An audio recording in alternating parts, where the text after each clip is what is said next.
예, 오늘은 음력 큰성 바벨론에 대해서 함께 나눕니다. 아마 오늘 다 이 이야기가 끝나지는 않을 거고, 우리가 이 바벨론이라는 것에 대해서 생각을 하는 그런 시간. 특별히 이제 이 바벨론은 이 세상에 여러 그 악한 시스템들이 모여있는 곳으로서 우리에게 이렇게 제시가 되는데, 여러분들이 이 바벨론을 통해서 이 세상을 바라보는 그런 영적 시각을 또 더 갖추게 될 것이라고 믿습니다. 이 바벨론이라는 명칭은 여러분에게 생소하죠. 요한계시록에서 사실은 13장까지 우리가 계속 지금 용과 바다짐승, 땅짐승에 대한 이야기를 지지난주까지 했는데, 이때까지 한 번도 바벨론이라는 이름은 사실 나오지 않습니다. 그리고 갑자기 14장에 가서 이 바벨론이라는 이름이 등장하는데, 또 다른 천사 곧 둘째가 그 뒤를 따라 말하되 무너졌도다 큰 성 바벨론이여, 이렇게 이야기합니다. 즉 우리가 요한계시록 전체를 봤을 때 사실은 후반부에서부터 이 바벨론이 나오기 시작하고, 사실 오늘 우리가 17장 본문을 읽었는데, 이 17장은 이제 요한계시록의 결론에 들어가는 부분이에요. 그러니까 요한계시록의 결론이 되어서야 이 바벨론에 대한 이야기가 자세히 나온다. 그걸 여러분들이 먼저 좀 기억을 하시고, 이 바벨론은 14장 8절에 요한계시록에서 처음 등장하는데, 무너졌도다, 즉 멸망의 선포가 제일 먼저 나온다는 거예요. 좀 이상하죠. 왜냐하면 일반적으로 바벨론이 어떤 곳이다 라고 소개를 하고, 그 곳이 우리에게 어떤 영향들을 미친다, 뭐 이런 이야기들을 하고 그 운명에 대해서 이야기를 해야 되는데, 이 요한계시록은 바벨론에 대해서만큼은 거꾸로예요. 먼저 멸망을 선포하고 오늘 17장에 가서야 바벨론이라는 게 무엇인가에 대해서 이야기를 한다라고 하는 거예요. 그리고 이제 우리가 16장에서도 보면, 16장에서도 바벨론의 멸망이 다시 한번 예고된다. 그러니까 14장에서 16장에서 이 바벨론의 멸망이 예고되고, 오늘 우리 17장 본문에 보면 바벨론이 뭐다라는 것을 이렇게 제시하고 있다. 이게 이제 제가 오늘 여러분에게 처음 말씀드리려고 하는 것입니다. 즉 바벨론에 대해서 정체가 규명되지 않은 채 17장에서부터 19장 10절까지가 바벨론이 멸망하는 이야기예요. 바벨론이 멸망하는 이야기. 그리고 그것이 요한계시록의 첫 번째 결론입니다. 그렇다면 바벨론은 뭔가? 우리가 이 요한계시록 전체가 나오는 표를 여러분이 지금 보게 될 것입니다.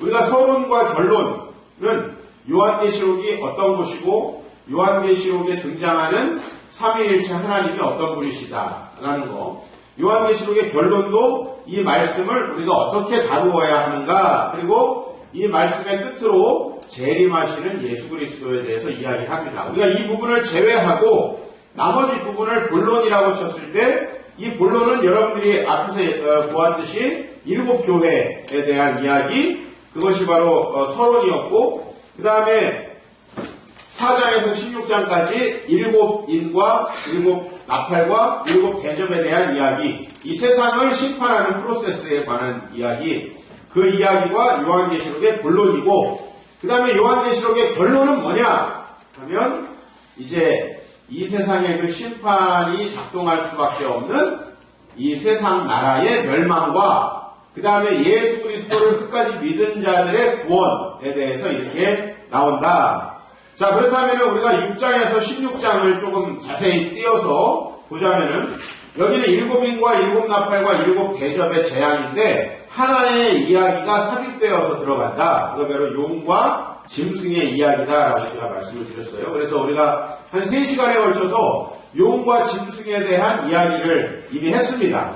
용과 짐승들, 즉 용, 이건 사탄이고, 바다짐승은 그 사탄이 권세를 부여한 세상의 권세자이고, 그 다음에 땅짐승은 그 세상의 시스템을 선전하고 확장하는 거짓 선지자들이다. 이렇게 셋을 나눠서 이야기합니다. 즉 용은 영적인 존재고, 땅짐승, 바다짐승은 우리와 똑같은 인간, 중에 있다라고 하는 거죠. 자, 그래서 이제 용과 짐승들 이야기는 이 세상의 영적인 현실을 보여준다라고 했어요. 자, 그렇다면 여러분 이 용과 짐승들의 이야기가 결국은 다시 결론에 제시됩니다. 결론부를 이야기하는 표를 한번 보시죠. 결론은 17장 1절에서 22장 5절까지인데 이 결론부는 심판과 구원으로 되어 있어요. 심판과 구원. 자, 심판에는 뭐가 심판이 돼요? 첫 번째, 바벨론에 대한 심판이 이야기입니다. 앞에서는 사실은 바벨론이 뭔가 나오지 않았다고 제가 말씀드렸어요. 그러나 갑자기 바벨론에 대한 심판이 내용적으로도 길어요, 짧아요? 여러분이 지금 다른 거랑 보시기에. 길죠? 굉장히 길게 바벨론 이야기를 하고 있고, 그 다음에 이제 두 짐승, 12장에서 13장 사이에 얘기했던 두 짐승, 땅 짐승, 바다 짐승, 그 다음에 그 땅 짐승, 바다 짐승을 조종했던 용, 그 다음에 그 땅 짐승, 바다 짐승의 미혹을 받아가지고 이 세상에서 짐승들을 따라 사는 사람들이 차례로 심판을 받는다라고 하는 이야기가 나와요. 그리고 구원의 부분에서는 이 구원을 세 가지로 이야기합니다. 새하늘과 새 땅, 우리가 보통 신천지라고 하는데 이 신천지는 이달의 이름이 됐지만 어쨌든 신천, 신지, 그리고 새 예루살렘, 그리고 생명수의 강, 이 세 가지 차원으로 같은 얘기예요. 새하늘과 새 땅이 새 예루살렘이고 생명수의 강입니다. 구원이 이렇게 이루어진다. 그러면 앞에 여러분 우리가 두 짐승과 용과 그 용을 따라서 이마에 표를 받았던 자들에 대해서는 이미 앞에서 배웠습니다. 알고 있어요.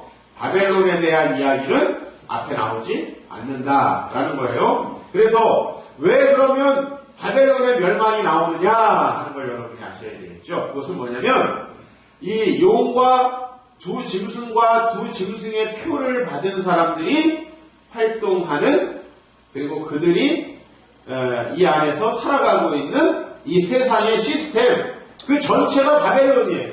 그러니까 용과 바다 짐승, 땅 짐승, 그리고 땅 짐승에게 이마에나 손에 표를 받은 사람들이 있어요. 그 사람들이 살고 있는 곳, 그 사람들의 영향력이 미치고 있는 한 마당, 이게 바로 바벨론이에요. 그러니까 여러분 보세요. 용과 짐승과 이마에 표를 받은 사람들이 만들어낸 도시, 혹은 나라, 혹은 영역, 이것이 바벨론이기 때문에 멸망에 대해서 이야기할 때 바벨론을 제일 먼저 이야기한다라는 것입니다. 왜요? 아니, 판이 먼저 망가져야죠. 그잖아요. 심판을 얘기할 때 용과 바다 짐승, 땅 짐승이 활동하는 이 영역이 먼저 멸망을 해요. 그러면 이제 용과 바다 짐승, 땅 짐승과 그 안에서 표를 받은 사람들이 갈 데가 없어지겠죠? 그렇죠? 네. 그래서 그들이 차례대로 멸망한다. 즉, 오늘 여기 두 짐승과 용과 짐승을 따르는 자들의 심판은 당연히 바벨론의 심판과 같이 나와야 되는 거예요. 그렇죠? 자, 이제 우리가 한번 모였다라고 생각을 해봐요. 그러면 우리 각자가 모인 것도 중요하지만 우리가 모여서 뭔가를 하겠죠. 우리가 뭔가를 만들어내겠죠. 그거예요. 우리가 그 뭔가를 만들어내는 그 장소, 우리가 뭔가를 만들어내는 그 곳, 그 뭔가를 만들어내는 장소와 그 뭔가의 시스템이 작동하는 곳으로서의 그곳이 바벨론이다. 우리가 사실 지금 교회를 만들었잖아요. 사실 이 교회는 이 건물도 아니고, 뭐 교육관 건물도 아니고, 또 이종필도 아니고, 여러분도 아니에요. 우리 모두가 모여서 만들어낸 어떤 하나님의 나라를 구현하는 공동체의 시스템, 이게 교회죠. 그죠? 그러면 사탄이 만들어내고 구현해내는 이 세상에 어떤 시스템이 있어요. 사람들이 물질과 쾌락과 권세에 미쳐서 살아갈 수밖에 없도록 만들어놓은 이 어떤 시스템. 그 시스템의 머리에는 누가 있어요? 우리 교회의 머리에 주님이 계시듯이 용이 있어요. 그 머리에는 용이 있고, 그 다음에 그 용이 권세를 부여한 자들이 있고, 그 권세를 부여받아서 그 권세를 또 나눠줘서 그들은 최고 지도자는 아니지만 이 세상에서 나름대로 성공적인 삶을 누리면서 이 시스템을 찬양하는 사람이 존재한다. 땅짐승이죠. 그리고 그들에게 순응해서 살아가는 표를 받은 자들이 만들어내는 하나의 거대한 이 시스템을 바벨론이라고 하는 거예요. 근데 이 바벨론이 요한이 이 요한계시록을 쓰는 당시에는 뭐였어요? 로마 제국이었어요. 그러나 그러면 바벨론은 로마 제국이었으니까 이제 로마가 끝났냐? 아니죠. 우리는 로마를 지배하던 시스템에 대한 이야기를 합니다.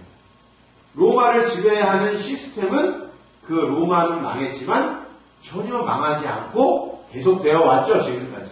그렇죠? 망하게 하면 용이 또 다른 권세자들을 통해서 그 시스템을 만들어내요. 이 바벨론이라는 메타포는 예수님이 다시 오시는 그날까지 이 세상을 지배하는 시스템을 이야기합니다. 그것이 공권주의 시스템이든 자본주의 시스템이든 그게 사회주의 시스템이든 인간이 만들어낸 시스템과 거대한 조직, 즉 이 세상 전체를 영향 미칠 수 있는 거대한 시스템이라면 사단은 그것을 이용해서 바로 우리 이 세상 사람들을 미혹하고 표를 받게 하고 결과적으로 목적은 뭐예요? 하나님을 떠나게 하는 겁니다. 하나님을 떠나게 하는 겁니다. 우리는 그 숨어있는 본질을 깨닫고 그 본질을 간파하고 그 유혹에 넘어가지 않고 살아가기. 이것이 오늘 설교의 주제가 되고요. 앞으로 몇 시간 동안 살펴볼 이야기입니다. 그래서 이것은 여러분들에게 아주 매우 중요하고 여러분들이 이 세상을 바라보는데 우리는 개별자들을 살펴봤어요. 용, 땅짐승, 바다짐승, 그 다음에 그 짐승의 표를 받은 자들, 그렇죠? 이렇게 우리는 봤죠? 그런데 이 모두가 모여서 만들어내는 거대한 시스템, 그 안에서 믿는 자들이 어떤 어려움을 당하는가 하는 것을 요한이 이 17장에서 풀어놓고 있다라는 거죠. 자, 그래서 제가 지금까지 설명한 대로 왜 바벨론이 심판에서 최고 먼저 나올 수밖에 없느냐? 그것은 바로 바벨론이 뭐기 때문에 용과 바다짐승, 땅짐승과 그 안에 사는 모든 사람들이 만들어내는 하나의 판이기 때문에 그래요. 판. 지금도 그 판이 이 강남에 벌어지고 있죠. 지금도 이곳에 벌어지고 있기 때문에 이 바벨론은 결코 죽지 않고 살아서 움직이는 생물과 같고, 그래서 이 바벨론을 두 가지 명칭으로 하는 거예요. 오늘 설교의 제목이 음녀, 콤마하고 큰 성 바벨론이에요. 여러분, 성이라고 하는 것은 무생물이죠. 생명이 없죠. 그러나 음녀, 이것은 의로 한 거예요. 실제로 무생물인 것 같지만 모든 사람들을 유혹해서 죽게 만드는 음녀죠. 음녀. 그래서 이 바벨론을 음녀라고 하고 있는데 그 의미를 우리가 좀 살펴보아야 할 것 같습니다. 자, 우선은 이 요한이 우리에게 제시한 이 이미지, 대단한 이미지죠. 요한이 이 로마를 바벨론으로 표현했고 그 바벨론을 음녀라고 표현함으로써 우리는 지금도 우리를 유혹하고 우리를 하나님으로부터 벗어나서 다른 남편을 섬기게 하는 신부인데 다른 남편을 섬기게 하는 그런 자가 바로 음녀잖아요. 그죠? 그래서 이 음녀의 이미지를 통해서 로마 제국을 넘어서서 지금도 용과 바다짐승과 땅짐승이 활동하며 하나님을 대적하는 이 세상의 시스템을 발견하는 것이 우리의 목적이다. 그죠? 자, 우리는 이제 이 용과 바다짐승과 땅짐승이 주님이 오실 때까지 이 세상 시스템을 통제하면서 하나님과 영적 전쟁을 하고 있다고 그랬어요. 이 전쟁을 16장에 뭐라고 하냐면 아마겟돈 전쟁이라고 합니다. 어떤 사람 아마겟돈 전쟁이 무슨 세계대 3차 대전, 1차 대전이 끝난 다음에 2차 대전, 2차가 끝나면 3차 대전, 3차 대전 끝났는데 안 망하면 또 4차 대전이라고 하겠죠? 말 같지도 않은 소리고 아마겟돈 전쟁은 지금 저와 여러분들 사이에서 이미 벌어지고 있는 전쟁이에요. 아마겟돈 전쟁은 이미 우리 사이에 벌어지고 있고 여러분들을 패배시켰던 전쟁이기도 해요. 이미 여러분들을 미치게 했던 전쟁이기도 합니다. 이것은 매우 실제적인 전쟁이에요. 그 전쟁에서 전쟁을 주관하는 사람으로 누가 나오냐면 용과 바다짐승, 땅짐승이 나와요. 자, 그래서 우리가 지난주까지 그렇게 용, 바다짐승, 땅짐승에 대해서 열심히 이야기를 했던 겁니다. 즉 로마 제국은요, 사탄을 상징하는 용이 바로 황제인 바다짐승에게 권세를 부여하고 많은 총독들과 그 다음에 그 로마의 굴복한 왕들을 통해서 사탄의 영향력이 작동하는, 즉 로마의 부와 권세를 소망하는 자들이 우글우글해서 많은 자들을 핍박하고 약탈하는 하나의 시스템으로 작동을 했어요. 이러한 시스템이 작동하는 자체가 바벨론이다. 이 시스템 안에서 땅짐승은 무슨 역할을 하느냐? 거짓 선지자의 역할을 한다. 거짓 선지자. 이것도 다 요한계시록이 해석을 해놓은 겁니다. 거짓 선지자. 거짓 선지자가 여러분들 뭐 스님이라고 생각합니까? 거짓 선지자들이 무슨 다른 종교의 지도자라고 생각합니까? 물론 그들도 진리를 거부한다는 면에서 거짓 선지자이지만 이 자본주의 시장 경제 체제에서의 거짓 선지자는 스님이 아니에요, 여러분. 지금 진짜 문제는 뭐냐면 우리가 이렇게 물질과 권세를 위해서 살아야 된다라고 우리를 유혹하고 있는 이 자본주의 시스템 하에서의 거짓 선지자들입니다. 그들은 종교적이지 않습니다. 그들은 물질적이죠. 그들은 화려하죠. 누가 돈이 많고 성공을 해가지고 그걸로 다 뭔가 위세를 부린다. 저게 거짓 선지자가 아닌가. 그리고 여러분이 너무나 원하는 워너비가 있어요. 그게 거짓 선지자가 아닌가 생각을 해봐야 됩니다. 이 자본주의 하에서 여러분의 워너비는 신앙적인 워너비, 그거는 아마 거짓 선지자가 아니겠죠. 그죠? 영적인 워너비, 그거는 거짓 선지자가 아니겠지만 여러분이 이 세상에서 아우 나도 저렇게 되고 싶다. 신앙만 뺀다면 딱 저게 내 워너비야. 그게 거짓 선지자다. 자, 그래서 용과 짐승들이 구현하고 있는 이 세상 바벨론, 이것을 우리가 한번 그림으로 표현해봤습니다. 보시죠. 자, 먼저 커다란 동그라미가 두 개가 있습니다. 영적 세계인 보이지 않는 세계에 용이 있습니다. 그가 바로 이제 사탄이에요. 이것은 우리 모든 영적인 악의 근원이고, 이 사탄의 목적은 여러분들을 뭐 부유하게 하고 이런 게 목적이 아니라 이 사탄의 궁극적인 목적은 하나님을 대적하는 거예요. 하나님을 대적하기 위해 그는 이 땅에 권세를 가진 자를 큰 권세로 미혹을 해서 그에게 권세를 줍니다. 그 권세를 부여받은 이 세상, 지상세계라는 동그라미 속에 바다짐승과 땅짐승과 믿지 않는 사람들과 성도들이 다 있어요. 이거는 우리랑 똑같은 사람들이라고 제가 누차 말씀을 드렸습니다. 이 권세자인 바다짐승이 권세를 받아요. 그래서 야, 너 나에게 충성하면 내가 너에게 이런 것들을 줄게 라고 하면서 권세와 물질로 또 다른 자기가 만들어 놓은 체제를 유지할 수 있는 이 짐승들을 모집합니다. 그들이 바로 땅짐승이에요. 그래서 거기 화살표에 보면 용이 준 권세를 바다짐승은 땅짐승에게 줍니다. 그러면 이 땅짐승은 대신에 바다짐승에게 뭘 하겠어요? 영광을 돌리겠죠. 그의 시스템을 찬양하는 겁니다. 아시겠죠? 바다짐승이 권세와 물질을 줘요. 야, 너 이번에 저 히스파니아라는 지역에 총독으로 보낼 테니까 가서 적당히 해먹어라. 예, 알겠습니다. 하고서 가가지고 적당히 해먹는 거예요. 그래서 많은 부와 물질을 가지고 다시 본국으로 돌아와서 더 높은 자리에 올라가고 더 높은 자리에 올라가고. 자, 이런 시스템이 작동하고 있어요. 지금 돈이 있는 곳은요 절대 무너지지 않아요. 돈이 있는 곳은 무너지지 않아요. 여러분 순진하게 당하시면 안 돼요. 이 지상세계, 즉 바다짐승이 땅짐승을 미혹하고 그 땅짐승은 뭘 합니까? 땅짐승은 믿지 않는 자들은 야, 나를 따라오면 잘해줄게 하고서는 미혹을 하죠. 너네도 부자 돼야지, 너네도 잘 돼야지, 너네도 권세를 좀 얻어야지 하고 미혹하죠. 그리고 그 말을 끝까지 안 듣는 성도들은 핍박을 하는 시스템. 이렇게 되어 있는 거예요. 이 핍박이라는 것은 무슨 안 믿으면 죽인다 이런 핍박이 아닙니다. 그거는 옛날에나 통했던 핍박이고 요즘엔 뭐예요? 믿으면 손해보고 어렵게 만들고 별로 그 권세와 인기와 사람들의 인정을 받지 못하게 만드는 거죠. 그죠? 우리 기독교가 잘못한 면도 많지만 최근 20년 동안에 우리 기독교는 한때는 굉장히 사회를 선도하고 선한 역할을 하는 교회로 비춰졌었는데 많은 사람들에게 아주 오만하고 독선적인 집단으로 비춰지고 있죠. 그것이 뭐냐면 기독교의 교리를 공격하는 거예요. 다니엘이 털어도 먼지가 안 나오니까 뭘로 다니엘을 공격합니까? 네? 바벨론 사람들이 뭘로 다니엘을 공격합니까? 페르시아 사람들이 뭘로?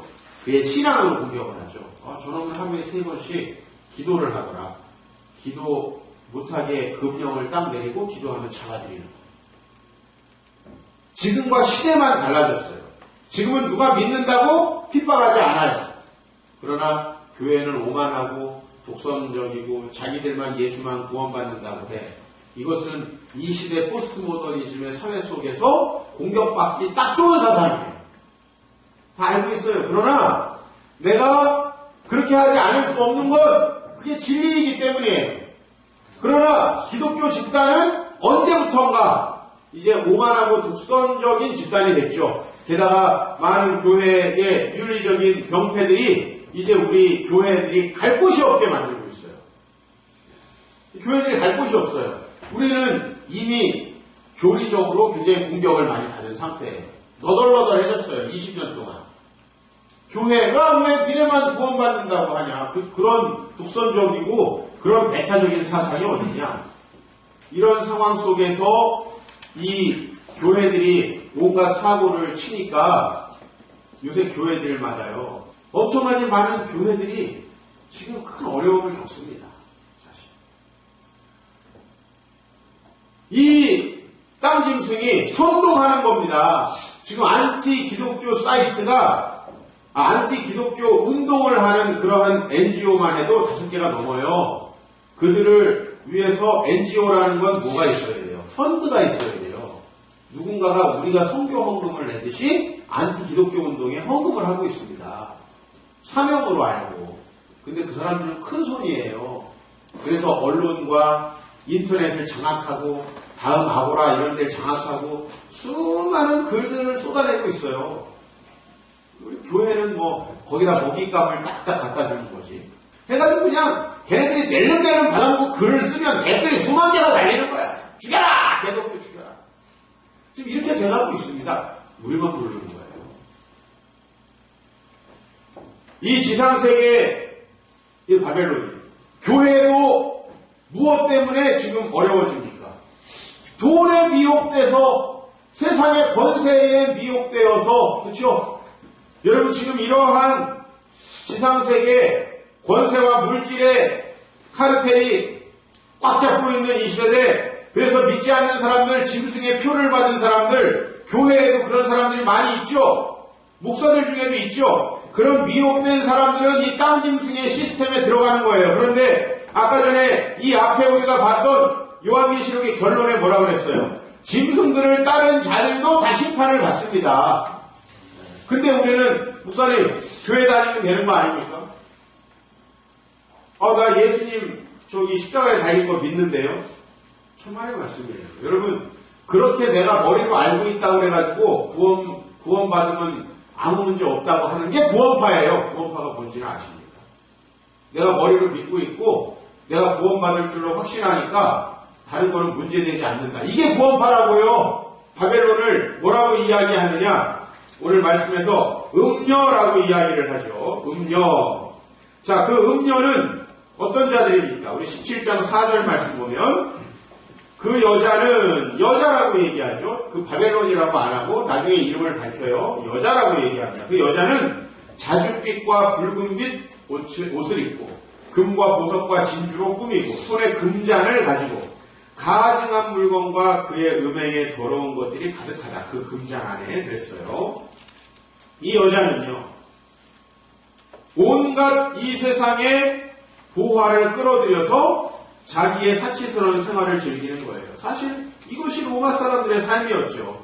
이 나라 저 나라를 다 침략해서 많은 물질과 권세를 얻는 거죠. 그러므로 오늘 이렇게 그 티베르 강 하구에서부터 어마어마한 물자들이 로마로 실어 날아졌다는 것이 다 고고학적으로 증명이 되고 있어요. 고대 로마에. 지금 강남하고 비교할 수도 없이. 그것을 뭐라고 얘기하냐면 2일 후에 다른 천사가 하늘에서 내려오는 것을 보니 큰 권세를 가졌는데 그의 영광으로 땅이 환하여지더라. 힘찬 음성으로 외쳐 이르되 무너졌도다 무너졌도다 큰 성 바벨론이여. 바벨론에 대해서 얘기하죠. 여기서 귀신의 처소이고 각종 더러운 영이 모이는 곳이고 각종 더럽고 가증한 새들이 모이는 곳이 되었다. 그 음행의 진노의 포도주로 말미암아 만국이 무너졌다. 음행의 진노의 포도주라는 건 무엇입니까? 포도주라는 것은 보통 음녀들이 이제 남자들을 유혹해서 취하게 하고 쾌락을 즐기게 하고 돈을 버는 거죠. 근데 이 음행이라는 건 영적인 의미예요. 하나님을 버리고 세상 권세와 물질을 따르게 하는, 그래서 취하게 만드는 그 물질과 권세의 욕망을 포도주로 표현을 하는 거예요. 포도주. 그래서 땅의 왕들이 그와 더불어 음행하였으며, 여기서 그가 누굽니까? 바벨론이에요. 여러분, 어떻게 사람이 이 성, 하나의 도시와 더불어 음행을 할 수 있어요? 이것은 성적인 표현이 아니라 그렇게 만드는 시스템이 작동되는 이 바벨론 안에서는 권세자들이 전부 다 물질과 권세에 취해가지고 하나님을 버리고 음행했다는 거죠. 이건 영적 우상숭배를 이야기하는 겁니다. 영적 우상숭배. 땅의 상인들도 그 사치의 세력으로 치부하였다. 이 땅에 수많은 로마와 거래하던, 또 로마의 하부 조직으로서 거래하던 그 부와 명성을 가지고 있던 땅의 상인들, 로마의 상인들 대단했죠. 로마가 만들어 놓은 두 가지 혁신적인 게 뭡니까? 하나는 육지로다가 수많은 길, 라틴어로 비아라고 하죠. 비아. 수많은 길들을 만든 거고요. 말하자면 지금의 고속도로입니다. 산까지 전부 다 깎아서 로마인들은 거기다가 돌을 다 해놨어요. 마차가 다닐 수 있게. 바닥에. 지금의 콘크리트로 써놨죠. 돌을 다 해놓고. 그 다음에 이제 다른 하나는 바닷길이죠. 바닷길을 다 개척을 해가지고 그 바다에서 수많은 배들이 물자를 실어나르게 했는데, 이게 바로 이제 상인들이죠. 물질을 위해서 미치게 만드는 거죠. 로마의 붉은 옷과 오늘 표현됐죠. 자줏빛 옷. 이것은 정말 귀한 사람들만입니다. 요새 우리로 말하면 명품입니다. 명품. 붉은 옷과 자줏빛 옷을 입고 있다. 이것은 바벨론이 입고 있는 게 아니라 그 안에 있는 사람들이 가지고 있는 그 사치이죠. 제가 말씀드렸지만은 이 로마의 귀족들은 우산도 들고 다니지 않았고, 그 다음에 자기가 가서 창녀들을 스타일대로 골랐어요.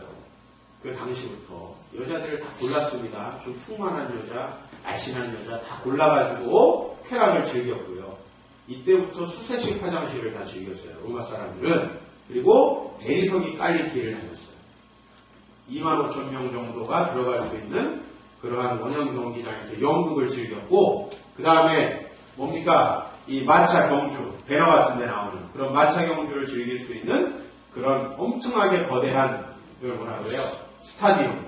이 스타디움들이 다 있었다는 거예요. 이런 엄청난 부와 권세들을 즐기기 위해서 그들이 했던 건 무엇입니까? 하나님을 버리고, 윤리, 도덕 다 버리고, 정복하고, 죽이고, 잡아와서 일시키고, 아주 값싼 돈으로 사람들을 부리고, 그래서 자기들은 그렇게 사는 거예요. 이게 은행이라는 거예요. 이게 은행이에요. 사람들이 4,000원, 5,000원씩 주고 부려가지고 자기는 엄청난 위세를 가지고 사는 거. 이게 이 시대에 동일하게 벌어지고 있는데요. 다릅니까? 이게 바로 바벨론의 시스템이라는 것입니다. 그러므로 여러분, 이 여자는 17장 18절에 이렇게 얘기하고 있어요. 땅의 왕들을 다스리는 큰 성이라. 이 여자는 음녀이고 동시에 세상의 왕들을 다스리는 큰 성이다라고 얘기했어요. 이것은 하나의 성을 이야기하거나 황제를 이야기하는 게 아니라 사람들이 벗어날 수 없는 그들이 물질과 권세의 유혹 가운데 살아가는 하나의 거대한 사회 시스템을 이야기합니다. 이것이 얼마나 지금 우리와 닮아 있는가. 사랑하는 성도 여러분, 이제 이 바벨론에 대해서 다음 주에 더 자세히 살펴봐야 할 것 같습니다. 마지막으로 그림을 보면서 오늘 말씀을 좀 정리하죠. 여러분, 영적인 세계의 사탄은 하나님께 잠시 노임을 받아 이 세상을 미혹합니다. 이 미혹하는 이유는 이 사탄은 하나님을 대적하기 위함이지만 하나님은 진정으로 주님을 섬기는 참된 주님의 신부를 찾기 위해서입니다. 그렇기 때문에 오늘 이 지상세계는 영원히 바벨론과 같은 시스템으로 되어질 거예요. 우리가 여러 가지 운동들을 하고 말씀을 전하면서 이 세상을 좋게 바꿔보려고 하는 노력을 합니다. 저는 죽을 때까지 그걸 할 거예요. 그러나 우리는 결코 이 바벨론이라는 시스템 자체를 다 바꾸어낼 수 없고 이 안에서 살아갑니다. 이 안에서 우리는 어떻게 살아가야 하느냐?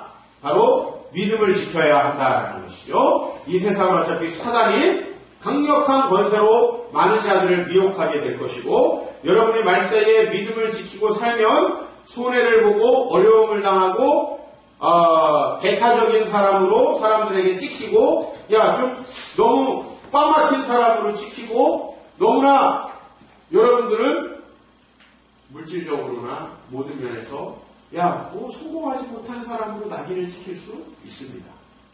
그러나 하나님을 바라보면서 여러분이 끝까지 믿음을 지켜라 라고 하는 것이 요한계시록의 말씀이고 오늘 이렇게 바벨론 이 큰 성 사탄의 시스템이 작동하는 이 성이 작동하는 이 원리를 여러분이 잘 아시고 여러분 때로 믿음 때문에 핍박을 당하더라도 그것은 너무나 당연한 것이다. 우리나라 사람들의 지금 가장 큰 문제는 신앙생활을 편하게 하려고 하는 것. 그게 가장 큰 문제예요. 왜? 편하고 안락하게 하려고 하기 때문에 교회들이 선교비를 쓰지 못하고 대규모 건축 사업을 하는 거예요. 여러분, 우리 성도들이 큰 문제가 있다는 거예요.